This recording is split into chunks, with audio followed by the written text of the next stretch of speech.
Hello, everyone. Welcome to week 4 of EDU 542, Schools and Communities and Diverse Communities.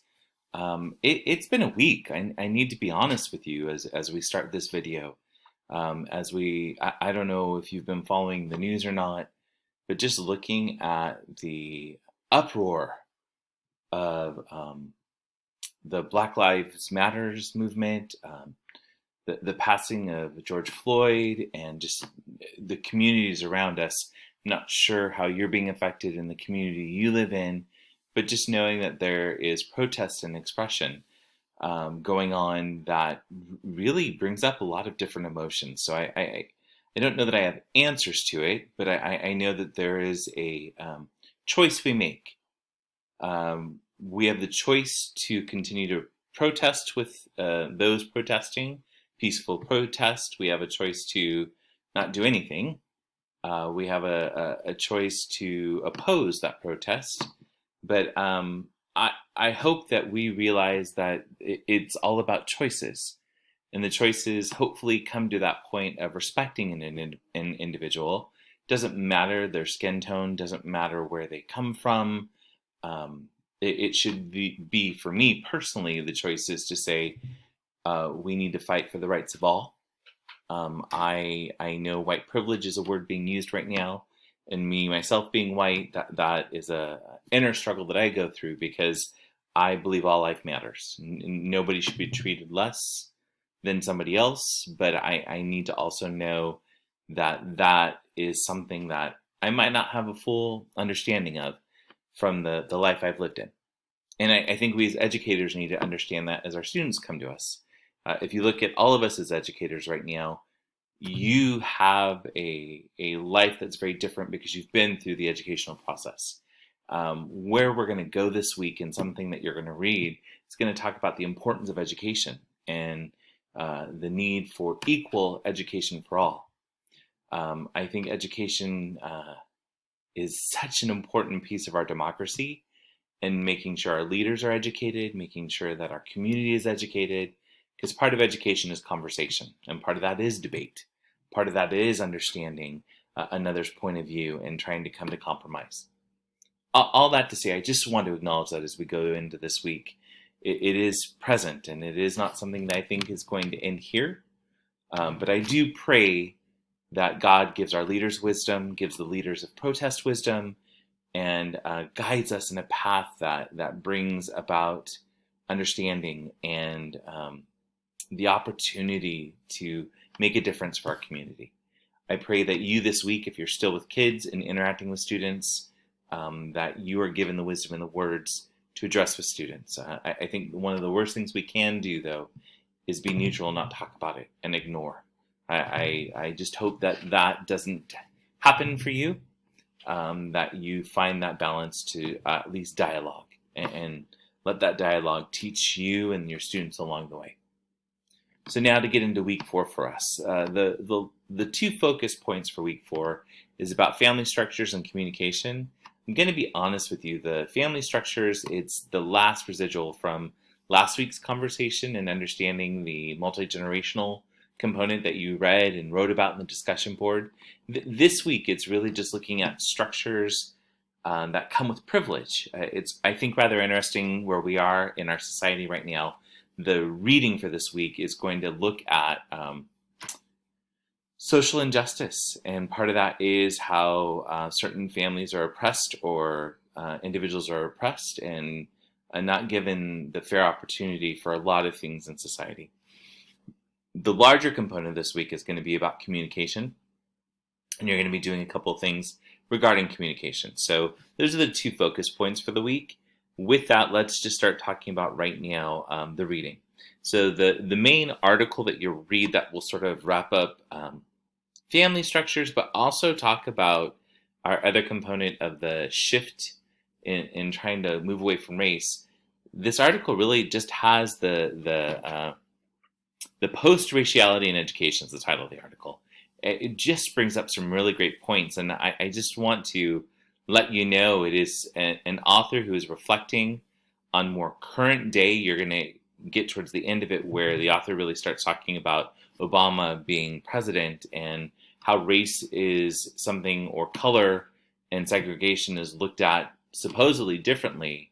But the author starts from a study that happened through the Carnegie organization in 1937 and talks about the injustice that was happening then in the movement of getting into the passing of Brown versus the Board of Education. Some great conversation and talking about privilege, talking about inequalities of not only education, but employment and those pieces, all valid conversation points for today. So I just want to give you that perspective of this author does a great job of going into the past, discussing where we are. I don't want to say as current as today in 2020, but if you go back to the starting of the Obama administration in that 2010, as he is being elected, it just really intriguing, opens my eyes and a reminder for how we move forward and need to work in education. So that's the article that's read. It's a 6-page article, just really is going to make you think. Some of the terminology in it, I will be honest, you might have to go back in and look up as I did, but just know that it's very relevant for today. Then the other two components, you're going to look at a PowerPoint and then look at a media presentation. So forgive me, I had the article up just so you can see the post-raciality in education, revisiting Myrdal's American Dilemma. That's the study, really interesting study that was done back in the 1930s. So just how it still affects us today, or represents the United States today. Then getting into the communication piece, here's the slides that you will look at for the communication process. These are just slides that you'll want to read through. I almost recommend, before reading the slides, taking a look at the communication process model. This is it. You can tell it's a module that is going to be discussing part one about the communication process. Because if you think about diversity, part of addressing that diversity is being able to communicate with each other and finding different ways to communicate. So just please know, frame it in that idea of, oh, how can I communicate with my classroom, the parents in my classroom, the school, communicating with the school community or the district community, just like your experience in that write-up that you did. So those are the three components that are expected for the reading and videos of this week. This Proverbs 22:6, direct your children into the right path, and when they are older, they will not leave it. This is a time of directing, and just encourage us all, whether it's our own personal children, biologically, or our students that are our children that we work with, just keep directing them. We might not be the right champions for certain children, but we are the ones to help encourage that and find connections and reaching out for that. The discussion board for the week is asking you to reflect on the two communication pieces, the slides and then the module that you listened to. So you'll be reflecting on those. And then there is an assignment for this week that is the effective communication analysis. The analysis is asking you to write a 2 to 3 page paper following APA formatting. So that again does need a title page, and there's definitely going to need to be a reference page. But you're going to look at 2 different scenarios that are given and presented here. And you're going to take one of those scenarios and sort of work through that scenario, thinking about forms of communication you would use, and pretty much answering the questions that come up in the scenarios, and being clear. There is a rubric down at the bottom to follow. So again, your introduction, what's the scenario you took, your analysis of the scenario, what's your take from it, each question's addressed from that scenario, and then really looking at a minimum of 2 references, so things that we've read in the past where it's the communication from this week, or different articles or things that we've seen or you've read before, including those. And then I just encourage you to look at your transitions in your paragraphs. That is, a writing expectation is that you have a clear, concise component that moves through. If you feel like you're struggling with one paragraph into another because it's going into a different topic, remember in the APA model, that's where a heading works nicely if you can't find clear transition. But I'm going to say don't make every paragraph a new heading, but just if you're switching the topic entirely, a heading can be a part of that. And that, again, the layouts of headings in level 1, level 2, and level 3 are all in the APA manual. So that is the expectation for the week. It is again due by this Sunday at 11:59 p.m. Thank you so much for being on time with the work that you've done so far.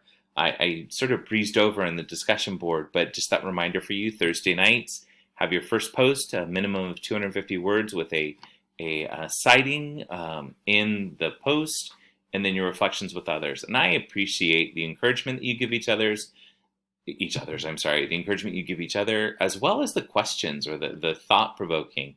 That is the design of the discussion board, not to put anyone down, but just to thought-provoke. So compliment to you guys as you're definitely wrapping up the end of the school year. Some of you have already wrapped up and you're managing this. So congratulations to you.